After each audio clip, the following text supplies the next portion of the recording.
Hi, so I'm here today with Nicola Benedetti, and I'm so excited to be back in Saffron Hall.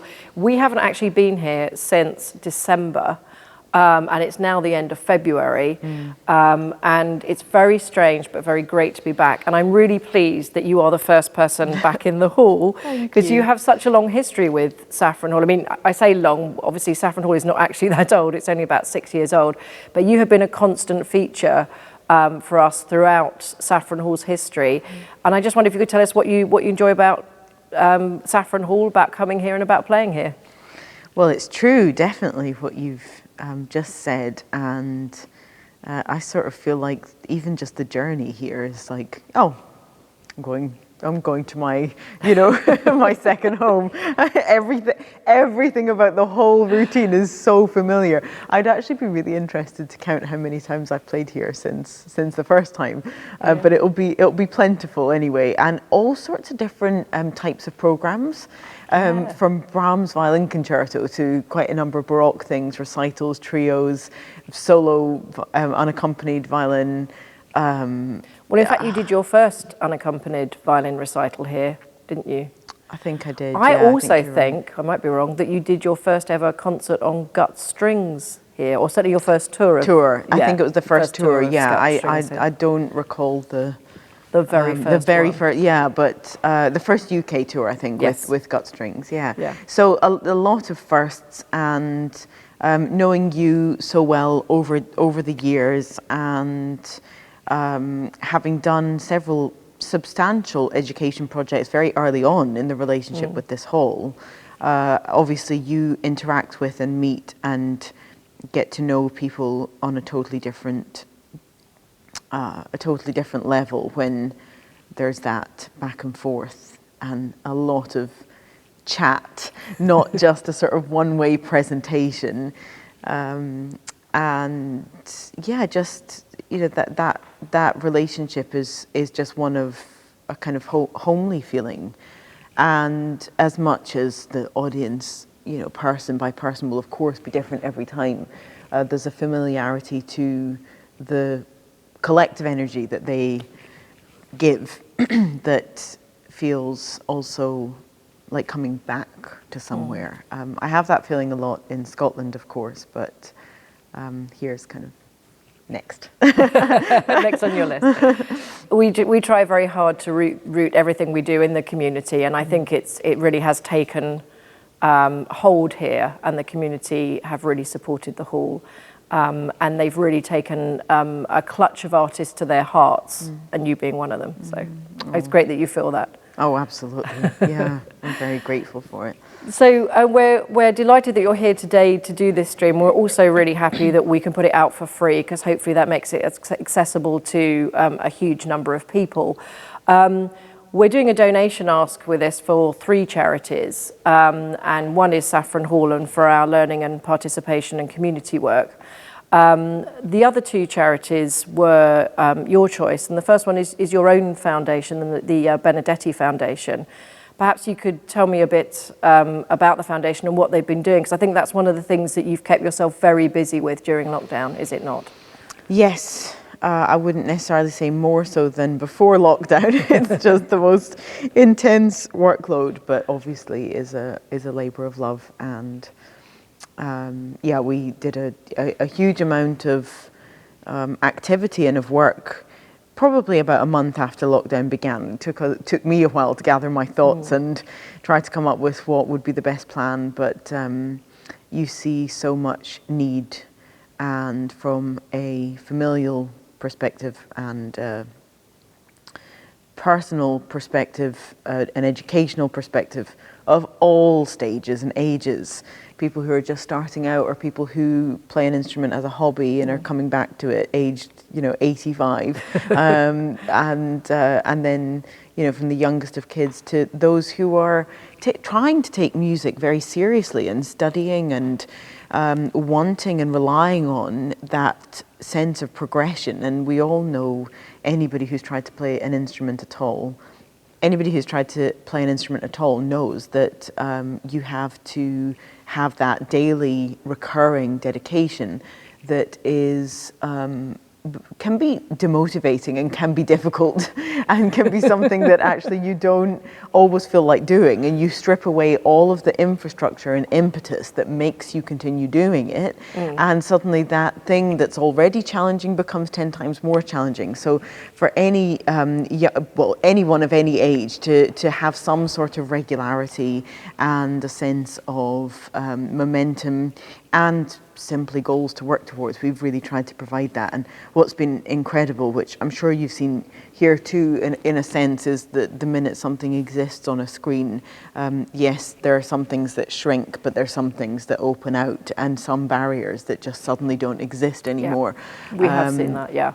Yeah, so that's been just incredible to see the number of people worldwide that have come together through music making. And I guess like we're looking at all the advantages of this time and wanting to, when things go back to a more normal time, really hang on to the things that have actually worked better in some ways. Absolutely. Some of our community projects online have opened it up to a larger number of people for a whole myriad of reasons, geographically or because the people we're dealing with feel more comfortable doing things from home. Yeah. So particularly in this very rural area, it has opened up a lot, and I imagine the foundation's picked up a lot of traction that way. Yeah, Yeah. absolutely. I mean, Yeah. the first major kind of online workshop we did, it was 60 or 65 countries that signed up. Wow. From around the world. So yeah, I think also just from a logistical, practical perspective, I think that people that have a certain lifestyle, people of a certain age, people with certain obstacles, where just the idea of coming into a concert hall that's crowded full of people and parking a car and organising yourself, and it's a massive effort, It is, you know, it's huge. and that's part of the beauty of it, is the occasion and the Yes. going out and all of the ceremonial part of a concert. But there's also a part of that just simply is not fun for people. It's not appealing to people. No. And for those, I really hope that what's been produced online and what we now know can happen online, can be made available online, and can be done at a relatively affordable in an affordable way, that continues, Yes. regardless of audiences coming in or not. Yeah, I completely agree. And the other charity that we hope will benefit from this concert is the Cumnock Tryst. Now, we have huge affection for the Cumnock Tryst here. This is a festival up in Scotland, not far from where you grew up, in Glasgow. Where my mum grew up. Where your mum grew up, Yeah. okay. And this is spearheaded by the composer James Macmillan.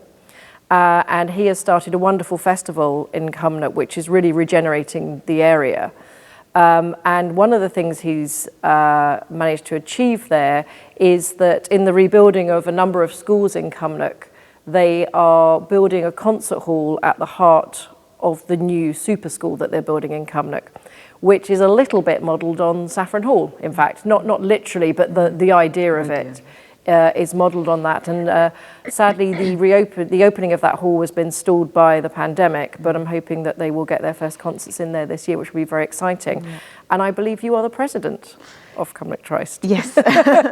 Yeah, I have just watched with the utmost admiration from the inception of that, the organisation, the vision, if something is started with an idea, it's very different to what you see a lot in industries.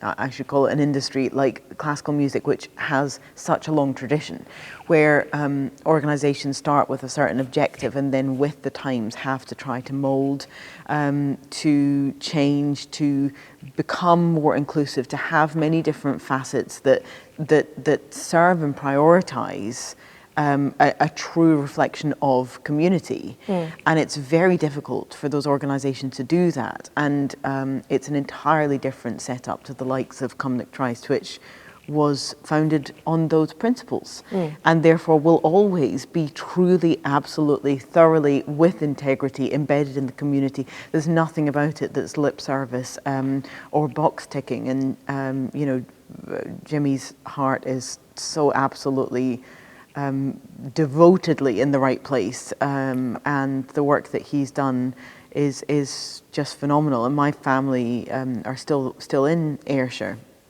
and I remember both Jimmy and I shared a kind of I think it was an event for Come Christ actually, and he was giving a speech and he said that my mum came from the posh part, which he is so absolutely like mistaken. He doesn't understand where my mum actually came from in Ayrshire.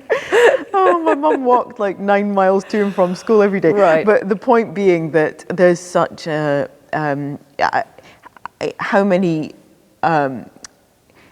the population of Ayrshire to start with is small. You know, everything about it is so close knit, and so to have a composer of that, not just stature, but just the heart and soul of his compositions and his output, and then to have him return to his roots in such a phenomenal way, and him also be aware of the work that I'm doing in Scotland that I hope has also a lot of integrity. I would hope so. You know, it's a constant inspiration, and no, absolutely. What he does there it's a huge inspiration to us too. Here, obviously, we are a community-based situation, but he really is at the heart and centre of what's going on there, and he's putting everything into it, and we salute him, and we hope that this will go some way to supporting what they're doing there. Nikki, it's so great to have you here. Thank you so much for the chat, and now we'd love to hear some music, so thank you very much. Thank you so much. It's a pleasure to be here.